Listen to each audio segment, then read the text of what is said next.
सभी को नमस्कार। BA BEd BSc BEd 4th year के अंतर्गत असेसमेंट फॉर लर्निंग पढ़ेंगे।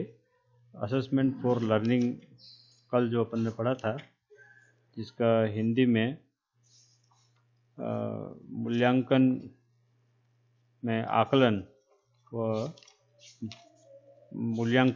व मापन, इसके बारे में अपन ने थोड़ी सी जानकारी प्राप्त करी थी। हम उससे आगे जो है चलते हैं आगे, और बहुत सारी जो बातें हैं, सारी इसमें जो बातें हैं असेसमेंट पर ही रहेगी। कितने आपके असेसमेंट मतलब मूल्यांकन है, मूल्यांकन के अंतर्गत कौन कौन से चरण हैं, कौन कौन से पद है, वो सब सारे अपन पढ़ेंगे। एक बार अपन मूल्यांकन का जो विशेषताएं हैं उसके बारे में थोड़ा सा यहाँ पर, उससे आगे जो कल जो पढ़ा था उससे आगे पढ़ लेते हैं। मूल्यांकन की विशेषताएं।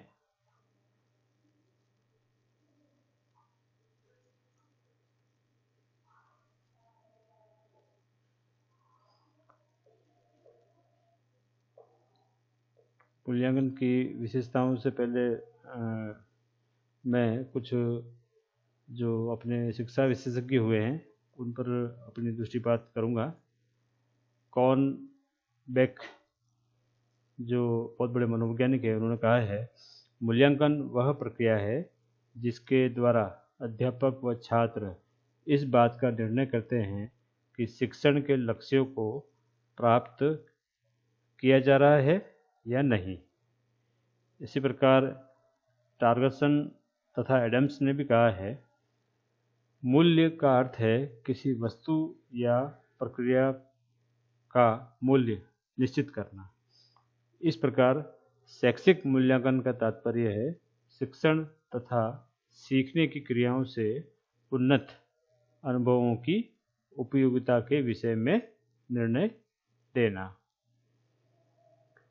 किलिन तथा हन्ना जो और एक मनोवैज्ञानिक हुए हैं, उनके अनुसार छात्रों के व्यवहार में शिक्षालय द्वारा किए गए परिवर्तन के विषय में प्रमाणों को एकत्रित करना एवं उनकी व्याख्या करना ही मूल्यांकन है।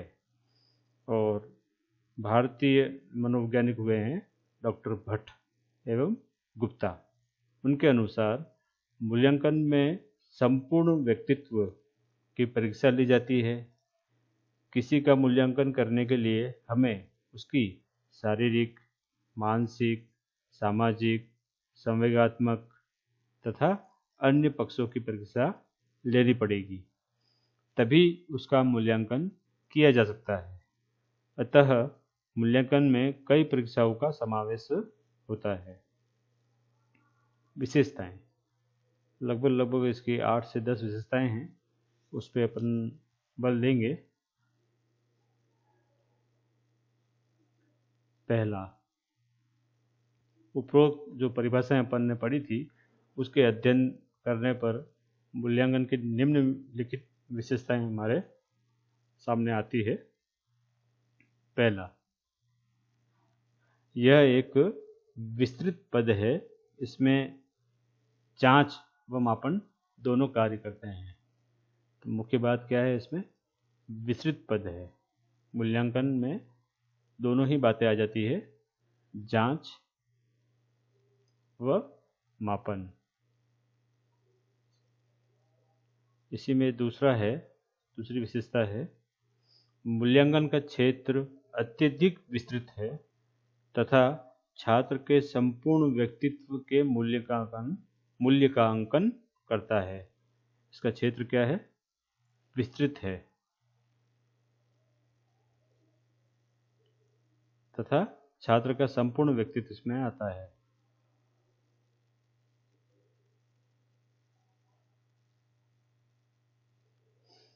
मूल्य से आपने देखा होगा मूल्य धन अंकन, जब आपने परिभाषा पढ़ी होगी, मूल्य धन अंकन।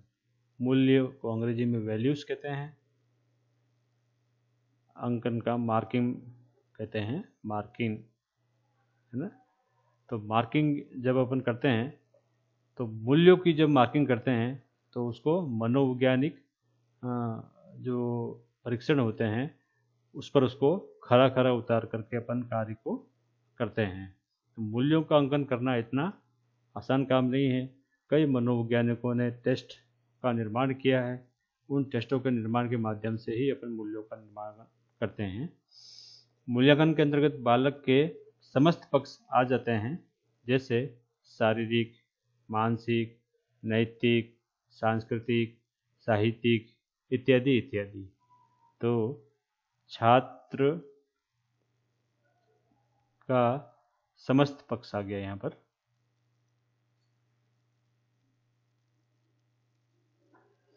तथा समस्त पक्ष में शारीरिक,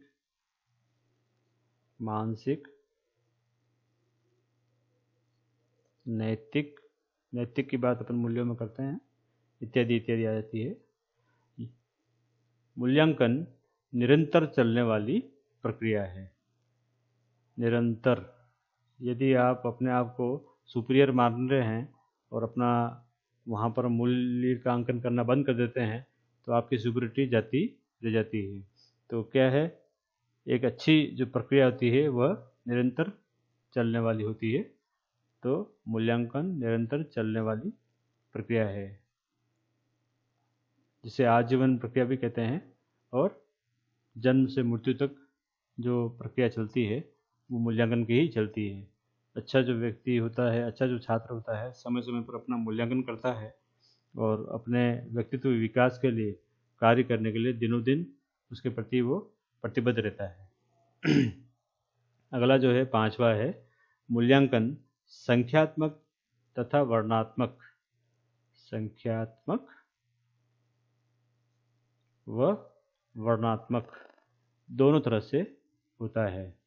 संख्यात्मक में संख्या के आधार पर होता है और वर्णन में किसी व्यक्ति की जैसे केस स्टडी की जाती है और भी बहुत सारी जो विधियां हैं उसके माध्यम से की जाती है। तो ये दोनों ही विधियां इसके विधियां पर विधियां आती है।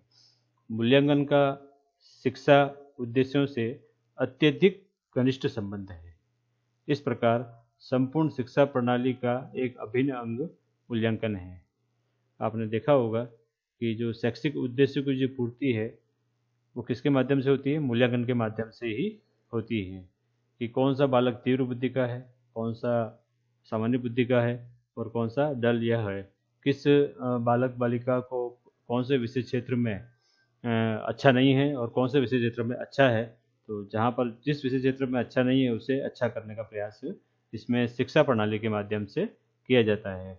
शिक्षा प्रणाली जो है इसमें महत्वपूर्ण है वो यहाँ पर आ रही है। प्रणाली, विधि, ये सब एक ही बात है। इनमें कई प्रकार की जो टेक्निक्स है, तकनीकी है या प्रविधियों का उपयोग किया जाता है।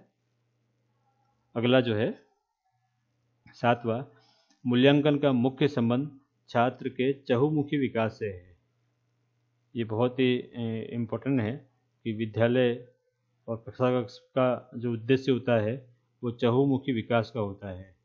कोई व्यक्ति विज्ञान में अच्छा है तो उसे साहित्य में भी अच्छा करने का प्रयास किया जाता है, क्योंकि एक विषय दूसरे विषय से कहीं ना कहीं सहसंबंध स्थापित करता है, उसका संबंध होता है।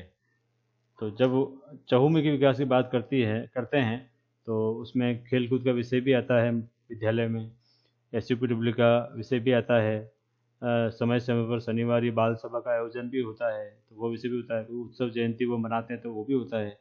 तो मूल्यांकन में उस छात्र का CC ही जैसे अभी इन दिनों चल रहा है पैटर्न विद्यालयों में, तो उस पैटर्न के माध्यम से उसका चहुमुखी विकास की ओर अग्रसर होता है। इसी में अगला है, यह एक प्रकार से सहयोगी कार्य है जिसमें छात्रों, शिक्षकों, अभिभावकों का पूर्ण सहयोग प्राप्त किया जा सकता है। यहाँ पर आपका ट्रायंगल बन रहा है। इस ट्रायंगल में एक तरफ तो आप स्वयं है छात्र छात्रा, एक तरफ अभिभावक है और एक तरफ अध्यापक गण हैं या शिक्षक गण हैं। तो ये सभी क्या है, समाज के घटक तत्व है ना, तत्व है, घटक है, जो भी है, एलिमेंट्स है। तो जब ये तीनों छात्र, अभिभावक और अध्यापक मिलके छात्र के सर्वांगीण विकास की ओर जब अग्रसर होते हैं, तो विद्यालय में अनेक प्रकार की जो गतिविधियाँ होती है, जहाँ पर अभिभावक आमंत्रित होते हैं, समाज के जो सामाजिक व्यक्ति है या प्रतिष्ठित व्यक्ति है, उनको भी आमंत्रित किया जाता है और उनके माध्यम से छात्र के विकास की ओर उनको अग्रसर किया जाता है। वो इस उद्देश्य में, इस विशेषता में ये बात आ रही है। अगला जो है 9वां जो पॉइंट है अपना, मूल्यांकन का स्वरूप बालक में सुधार करने का होता है। यह छात्र की शैक्षिक उपलब्धि का ही मापन करता है। अर्थात कोई छात्र कहीं पर कमज़ोर है तो कमजोरी, उसकी कमजोरी का पता करना शैक्षिक जो मूल्यांकन है उसका उद्देश्य होता है। तो छात्र की कमजोरी का पता लगाकर उसमें, है ना, दिनों दिन उन्नति या प्रगति करना शिक्षा मूल्यांकन का मूल उद्देश्य होता है। शिक्षा का उद्देश्य और मूल्यांकन का उद्देश्य अलग अलग नहीं होता है। शिक्षा और मूल्यांकन दोनों एक दूसरे के कहीं ना कहीं एक दूसरे के पूरक होते हैं। अगला है 10वां, इससे प्राप्त परिणामों के आधार पर ही किसी छात्र के विषय में पूर्ण विश्वास के साथ भविष्यवाणी की जाती है। जब मूल्यांकन त्रैमासिक होता है, अर्धवार्षिक होता है, वार्षिक होता है, तो जब उसका मूल्यांकन इन तीनों स्तरों पर किया जाता है, साथ ही साथ खेलकूद, एनसीसी या अन्य जो पाठ्य सहकर्मी जो क्रियाएं हैं जो उस विद्यालय में घटित होती है, उन क्रियाओं में देखा जाता है तो छात्र किस विषय में अच्छा है, किस विषय अथवा खेलकूद अथवा अन्य जो सामाजिक जैसे एनसीसी, स्काउट्स एंड गाइड्स, है ना, किस में अच्छा है, तो उसमें उसकी भविष्यवाणी की जाती है कि यदि इस क्षेत्र में इसको आगे बढ़ाया जाए तो इसका भविष्य इस क्षेत्र में सुनिश्चित हो सकता है। अगला है इसी में 11वां,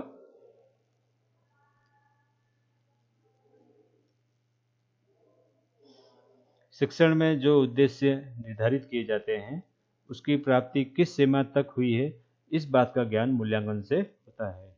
जब अपन कोई विद्यालय में कई प्रकार के छात्र छात्रा आते हैं और कक्षा में बैठते हैं।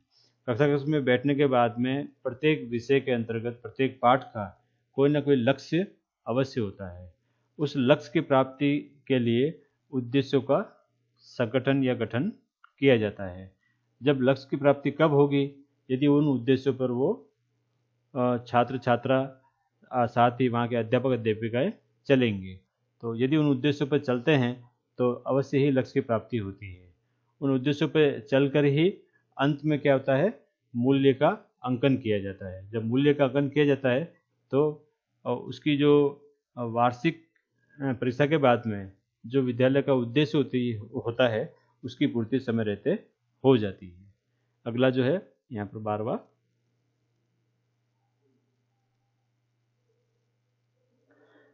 छात्र के लिए कक्षा में जो सीखने के अनुभव पैदा किए गए हैं वे प्रभावी है या नहीं, इस तथ्य की जांच भी मूल्यांकन करता है।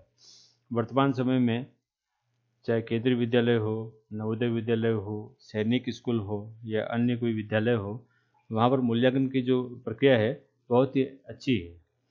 छात्र कहाँ तक सीख रहे हैं, छात्र छात्राएं किस सीमा तक सीख रहे हैं, वो टीचिंग ऑफ लेवल की बात यहाँ पर करते हैं। तो यदि आपका जो अनुभव है अच्छा रहा है अध्यापक के रूप में, तो आप अपना जो टीचिंग और लेवल उसको आप छात्रों के स्तर के अनुकूल को देखते हुए बढ़ा सकते हैं। इसका मूल्यांकन भी समय रहते वहाँ पर होता है। चलिए अब हम मूल्यांकन की उपयोगिता के बारे में थोड़ा सा आगे बढ़ते हैं और मूल्यांकन की उपयोगिता के बारे में पढ़ते हैं।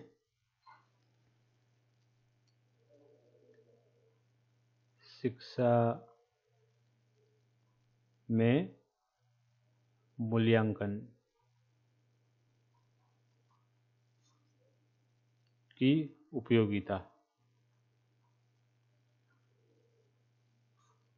इसको अंग्रेजी में करना होगा तो यूटिलिटी ऑफ इवैल्यूएशन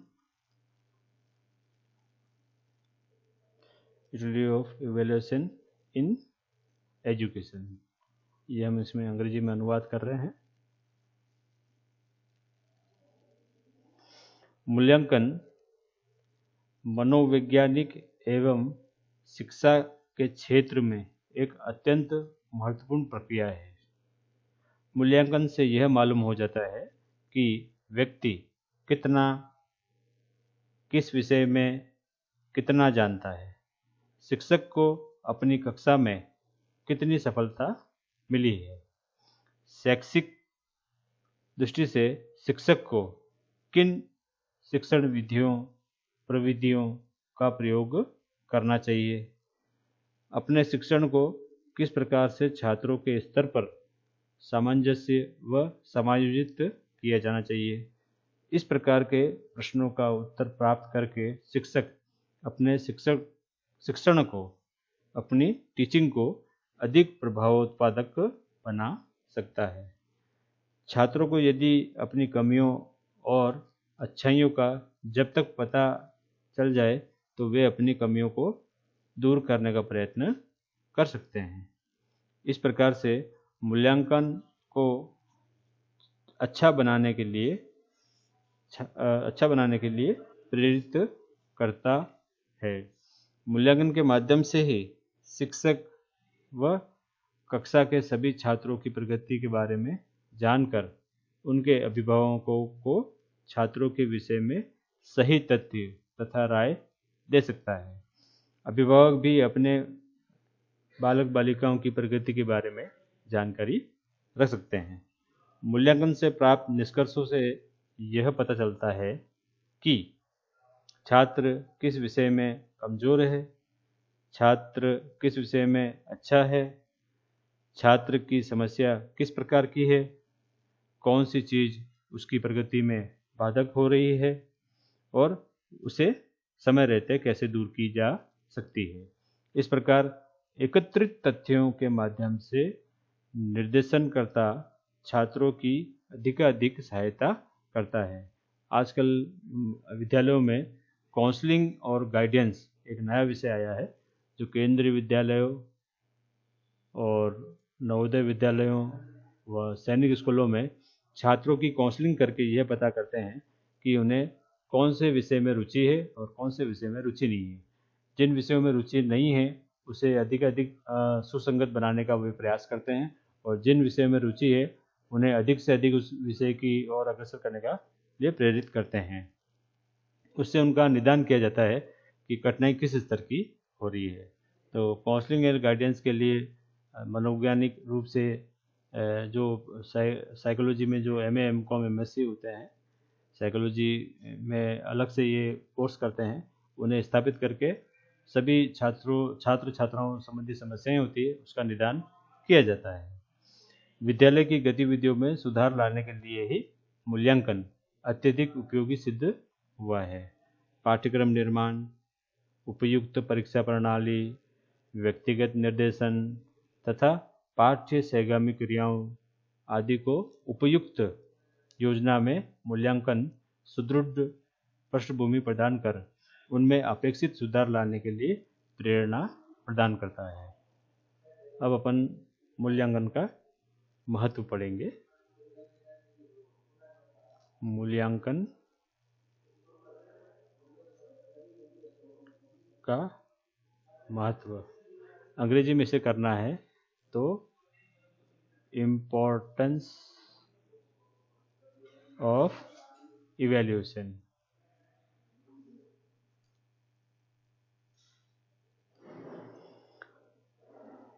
इसमें पहला जो है आपका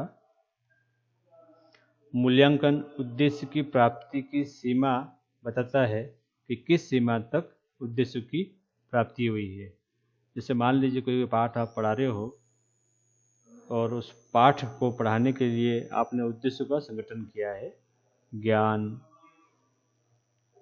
अवबोध, अभिरुचि, अभिव्यक्ति, है ना। आपने third year BA BEd BSc BEd में पढ़ा होगा। और कौशल, इन उद्देश्यों का क्या अपन गठन करते हैं। जब इन उद्देश्यों का गठन करते हैं तो हमें यह ध्यान रखना चाहिए कि जब हमने पाठ पढ़ाया है, जैसे आँख बनाई है आपने, इसकी बाह्य व आंतरिक संरचना, ठीक है, ये आपने बताया है।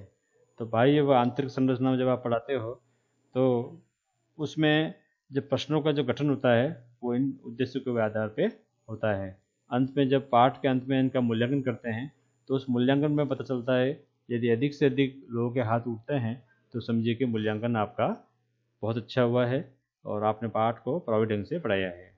दूसरा जो है, मूल्यांकन में यह निश्चित किया जाता है कि किन विशिष्ट उद्देश्यों की प्राप्ति नहीं हुई है। तो विशिष्ट उद्देश्य,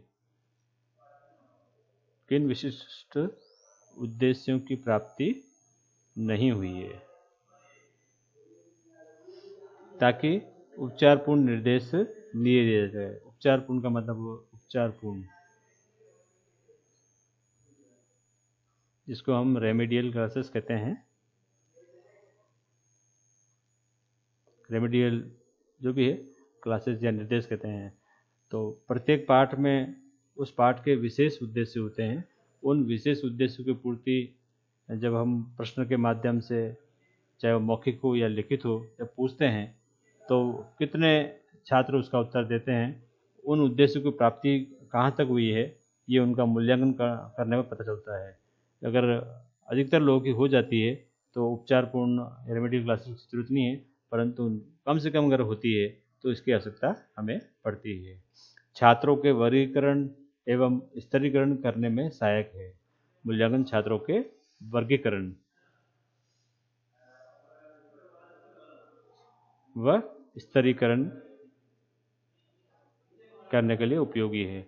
वर्गीकरण में छात्र किस कैटेगरी का है ना।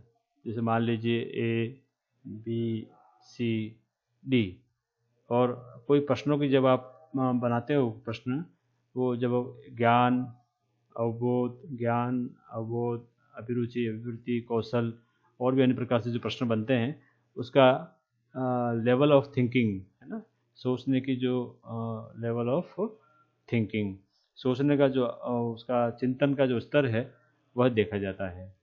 तो इसके माध्यम से ये उसके छात्रों का वर्गीकरण व स्तरीकरण करने में मूल्यांकन सहायक होता है। अगला जो है आपका चौथा, इससे शिक्षण विधियों,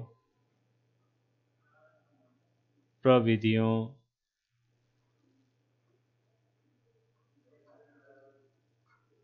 है ना, आदि की उपयोगिता, विशेषता तथा कमजोरी का ज्ञान होता है। आदि की विशेषताएं व कमजोरी।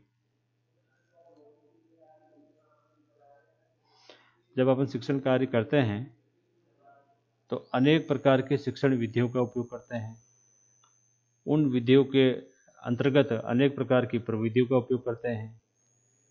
जब अपन शिक्षण पढ़ाते हैं तो उस मेथड को जब उपयोग करते हैं, जैसे मान लीजिए लेक्चर मेथड को आपने उपयोग किया है और लगातार आप किसी विषय पर लेक्चर दे रहे हो, तो उस लेक्चर में अनेक प्रकार के विषय की जो टर्मिनोलॉजी होती है, सब्जेक्ट की जो टर्मिनोलॉजी होती है, उस टर्मिनोलॉजी को इस प्रविधियों, है ना, टेक्निक जिसको कहते हैं, टेक्निक्स के माध्यम से आप कर सकते हो। कई जब आप धारा प्रवाह लेक्चर देते हो तो उसमें कई प्रकार की जो विषय आते हैं, जिसमें विषय की गहराई को या विषय की गहनता को देखते हुए इस टेक्निक से उपयोग करते हुए उसका समाधान कर सकते हैं।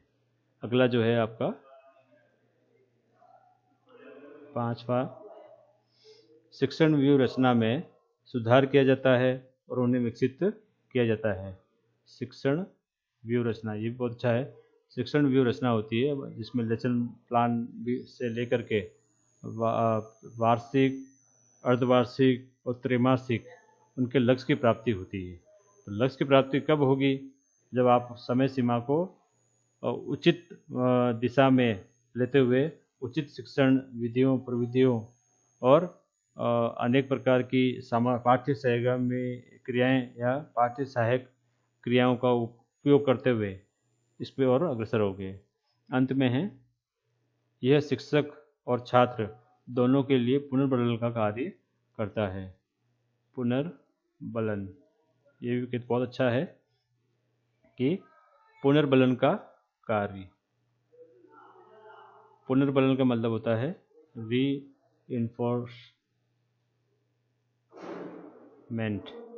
है ना। पृष्ठ पोषण भी इसको आप कह सकते हैं। फीडबैक भी इसी का एक वो है। तो फीडबैक आपको कब मिलेगा? जब शिक्षक व छात्र दोनों ही अच्छा कार्य करेंगे।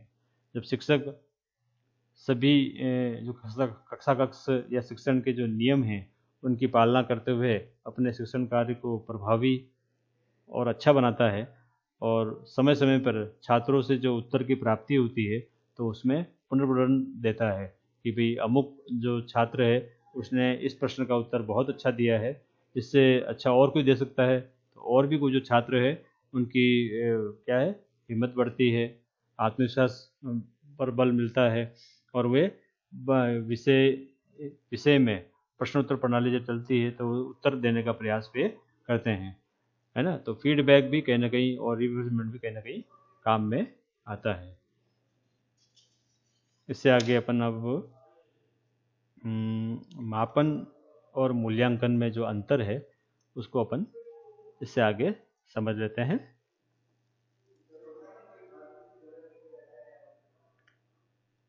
मापन व मूल्यांकन में अंतर क्या आएगा? इसका डिफरेंस बिटवीन मेजरमेंट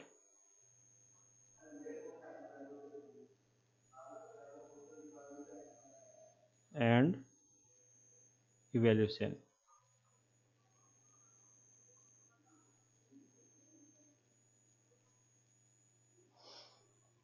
मापन और मूल्यांकन में क्या अंतर है इसके बारे में थोड़ा सा अपन पढ़ लेते हैं। पहला, मापन का क्षेत्र सीमित होता है ना, परंतु मूल्यांकन का क्षेत्र व्यापक होता है। इसमें छात्र के संपूर्ण व्यक्तित्व का मापन किया जाता है। आपने देख लिया होगा कि मापन क्या है, संक्षिप्त रूप है, मूल्यांकन विस्तृत रूप है। मूल्यांकन के अंतर्गत ही मापन, आकलन, जांच और भी बहुत सारी जो बातें हैं वो समाहित होती है। मापन के द्वारा व्यक्तित्व के किसी एक पक्ष पर बल दिया जाता है। इस प्रकार मापन मूल्यांकन का एक भाग है।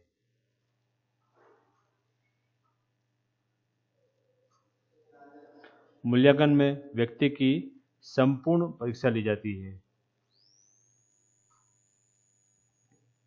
मूल्यांकन में परीक्षाओं का समावेश होता है। जब अपन मापन करते हैं, है ना, तो मापन में मूल्यांकन किसी एक पक्ष का अध्ययन होता है।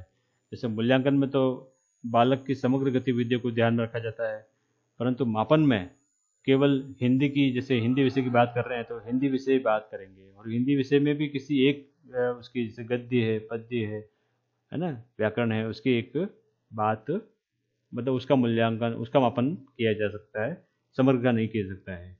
मापन में किसी भी वस्तु या तथ्य का संख्यात्मक चित्र होता है। ये बहुत इंपॉर्टेंट है, संख्यात्मक चित्र होता है। परंतु मूल्यांकन में मापन के साथ साथ में परिमाणात्मक चित्र को भी सम्मिलित किया जाता है। यहाँ संख्यात्मक तो है प्लस परिमाणात्मक, है ना, जिसमें थ्योरी भी आ गई है और भी आ गई है, ये प्लस होता है मूल्यांकन में। यहाँ तो संख्या के आधार पर ही उसका अंक मान किया जाता है। यहाँ संख्या व वर्णन के आधार पर, दोनों के आधार पर मूल्यांकन किया जाता है। है ना। तो थोड़ा सा आप यहाँ पर ये समझ लें। चौथा, मापन किसी छात्र के संबंध में स्पष्ट धारणा व्यक्त नहीं करता है। स्पष्ट धारणा व्यक्त नहीं कर सकता है, परंतु मूल्यांकन के आधार पर किसी छात्र के विषय में स्पष्ट धारणा आती है या स्पष्ट धारणा आती है या अस्पष्ट है। आपने देखा होगा कि जब मापन करते हैं तो जब उसके मूल्य मतलब मापन किया जाता है तो उसमें अस्थायी का रहता है। इसी प्रकार जब मूल्यांकन की बात करते हैं, क्योंकि मूल्यांकन में संख्यात्मक, परिमाणात्मक और सर्व दृष्टिकोण से उसकी कहते हैं ना जांच की जाती है, तो धारणा स्पष्ट होती है कि अमुक छात्र फेल है, अमुक छात्र पास है, अमुक छात्र तृतीय श्रेणी में आया है। इस तरह से उसका समग्र मूल्यांकन वहाँ पर होता है। मापन के लिए अधिक श्रम और समय की आवश्यकता होती है। मापन में अधिक श्रम व समय की आवश्यकता होती है, परंतु मूल्यांकन में अधिक श्रम और समय की आवश्यकता पड़ती है। अधिक श्रम यहाँ तो नहीं होती है, अधिक श्रम और समय की आवश्यकता नहीं होती है, और यहाँ पर आवश्यकता पड़ती है। अधिक श्रम व समय की आवश्यकता होती है। जैसे मापन व मूल्यांकन करते हैं तो उसमें क्या है, कई प्रकार के विद्वानों, मनोवैज्ञानिकों द्वारा क्या है वो परीक्षण बनाए जाते हैं, टेस्ट जो है होते हैं। उससे क्या उसका दायरा जो है सीमित होता है। सीमित होने के कारण उनका श्रम कम लगता है और समय भी कम लगता है। परंतु जब मूल्यांकन करते हैं तो उसे समग्र रूप में देखना पड़ता है, तो इनका दायरा भी बढ़ जाता है जांच करने का, है ना। समग्र होता है, इससे दायरा जब बड़ा हो जाता है, इसलिए समय भी अधिक लगता है और श्रम भी अधिक लगता है। समय व श्रम। अगला जो है छठवां, मापन को एक स्थिति का ज्ञान होता है। मापन से एक स्थिति का ज्ञान होता है। यह संपूर्ण वातावरण से पृथक रहता है, परंतु मूल्यांकन संपूर्ण वातावरण के संदर्भ में स्थिति का ज्ञान देता है। यह किसी एक स्थिति या परिस्थिति का ही ज्ञान दे सकता है। क्यों? क्योंकि केवल वो बंधा हुआ है, यहाँ पर बंधन में आने के कारण वह किसी एक स्थिति परिस्थिति में रहता है, परंतु संपूर्ण जो वातावरण है जो है यहाँ पर मूल्यांकन में आ जाता है, उससे इसका सीधा संबंध होता है। अगला जो है आपका सातवां, मापन में अंक प्रदान दिए जाते हैं। अंक प्रदान किए जाते हैं। उत्तर पुस्तिकाओं की जांच करके उनमें अंक प्रदान करना ही मापन का उद्देश्य होता है।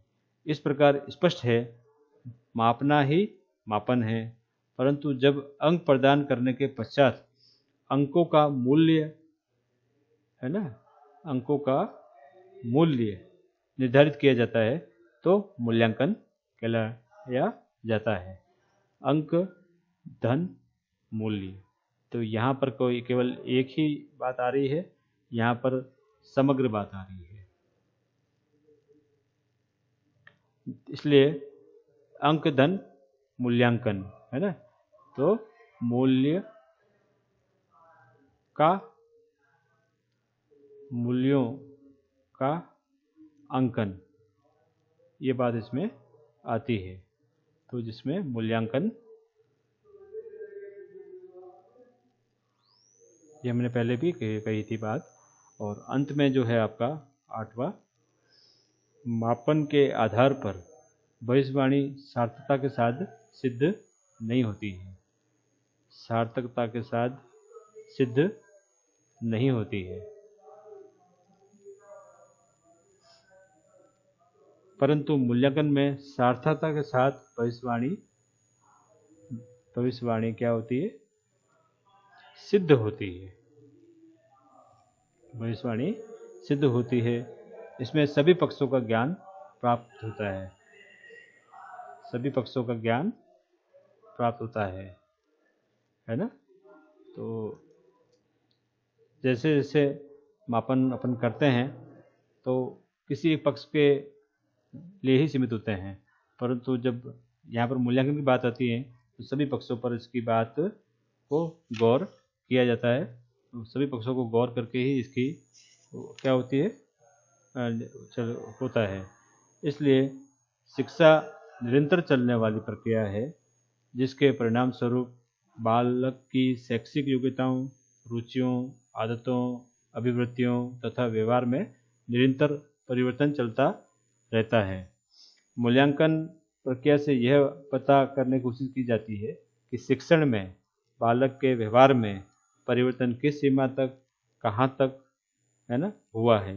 इसके लिए बालक या छात्र के व्यवहार से जुड़े तत्वों को एकत्रित किया जाता है तथा उसकी विवेचना समय रहते की जाती है। थॉर्नडाइक का मत भी है कि कोई भी वस्तु जिसका अस्तित्व है वह किसी मात्रा में होती है, और जब वह किसी मात्रा में है तो उसे मापा जा सकता है। उनके इस कथन का आशय यही है। आप सभी ने मुझे ध्यानपूर्वक सुना, उसके लिए आप सभी को बहुत बहुत धन्यवाद।